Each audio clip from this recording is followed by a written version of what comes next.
ಎಲ್ಲ ಉಲ್ಟಾ, ಈ ಪ್ರಪಂಚನೇ ಉಲ್ಟಾ. ಇದೆಲ್ಲ ಹುಟ್ಸಿರೋ ನಾಟ, ಇಲ್ಲಿ ಹುಟ್ಟಿರೋ ನಮ್ ನಮಸ್ಕಾರ ರೀ ಎಲ್ಲ ದೊಡ್ಡ ಮಂದಿಗೆ. ಹಂಗೆ ಬಡ ಸಬ್ಸ್ಕ್ರೈಬ್ ಬಟನ್ ಒತ್ಬಿಡ್ರಿ. ಇವತ್ತು ಗಣಪನ ತರಾಕ ದಡ ಎದ್ದು ರೆಡಿಯಾಗಿ ಎಲೆ ಅಡಿಕೆ ಬೆಟ್ಟ ಉದಿನ ಕಡ್ಡಿ ತೊಗೊಂಡು ಹೊಂಟೇನಿ. ಹಂಗೆ ಇವತ್ತು ನಮ್ಮ Max picture release date announce ಮಾಡ್ತಾರೆ.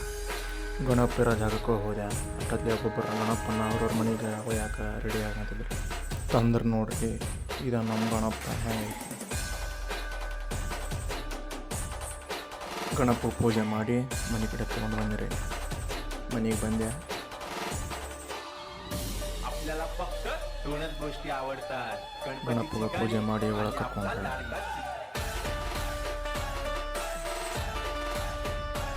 ಇನ್ನು ಪೂಜೆ ಮಾಡಕ್ಕೆ ಟೈಮ್ ಇರೋದಕ್ಕೆ ಗಣಪನ ಅಲ್ಲೇ ತಗೊಂಡಿದ್ದೆ.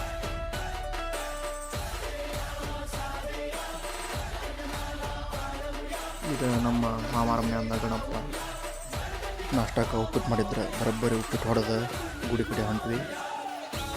ಗುಡಿಯಾಗ ಗಣಪ ನಡಾಕ ಡೆಕೋರೇಷನ್ ಮಾಡಾಕಂತಿದ್ರು. ಇವರ ನೋಡ್ರಿ ನಮ್ಮ ಡಿಜೆ ಆಪ್ರೇಟ್ರ್. ಸೌಂಡ್ ಬಾಕ್ಸ್ ಹೊರಗೆ ತಂದಿದ್ದು ತಡ ಎಲ್ಲ ಹುಡ್ರು ಸೌಂಡ್ ಬಾಕ್ಸ್ ಅಂತೇಳಿ ಬಂದರು.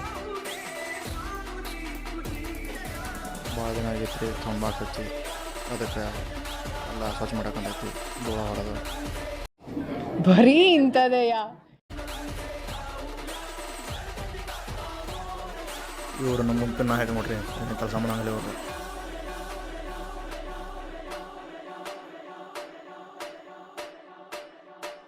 ಸೌಂಡ್ ಬಾಕ್ಸ್ ಹತ್ತು ಚೆಕ್ ಮಾಡಾಕಂತೈತಿ. ಭಾಳ ದಿನ ಆಗಿನ ಮ್ಯಾಗ ಹುಡ್ರು ನಮ್ಮ ಹಳೆ ಗ್ರೌಂಡ್ ಸೇರ್ಯಾರ. ಅದಕ್ಕೆ ಗಲ್ಲಿ ವಾಲಿಬಾಲ್ ಆಡಿದ್ವಿ. ಸಂಜಿಕೆ ಗಣಪ ಬಂದು ಇದ ಗಣಪ ನೋಡ್ರಿ ನಮ್ದು ಓಣಿ ಗಣಪ. ಹಂಗೆ ಸಂಜೆ ಆತ ಸಂತಿಗೆ ಇವತ್ತು ನಮ್ಮ ಊರ್ದು ಸಂತಿಗೆ ಹೋದ್ವಿ. ಸಂತಿ ಮಾಡಿದ್ವಿ. ಹೊಳ್ಳಿ ಬರಷ್ಟೇ ಒಂದು ಕೆಟ್ಟ ಸುದ್ದಿ ಬಂತು. ಅದೇನಂದ್ರೆ ಮ್ಯಾಕ್ಸ್ ಚಿತ್ರದ ರಿಲೀಸ್ ಡೇಟ್ ಇವತ್ತೇನೋ ಸಾರಿಲ್ಲ. ಯಾಕಂದ್ರೆ ಟೆಕ್ನಿಕಲ್ ಇಶ್ಯೂ ಇತ್ತಂತೆ. ಏನಾಗಲಿ ಒಟ್ಟು ನಮ್ಮ ಮ್ಯಾಕ್ಸ್ ಅದಷ್ಟು ದಡ ಬರಲಿ.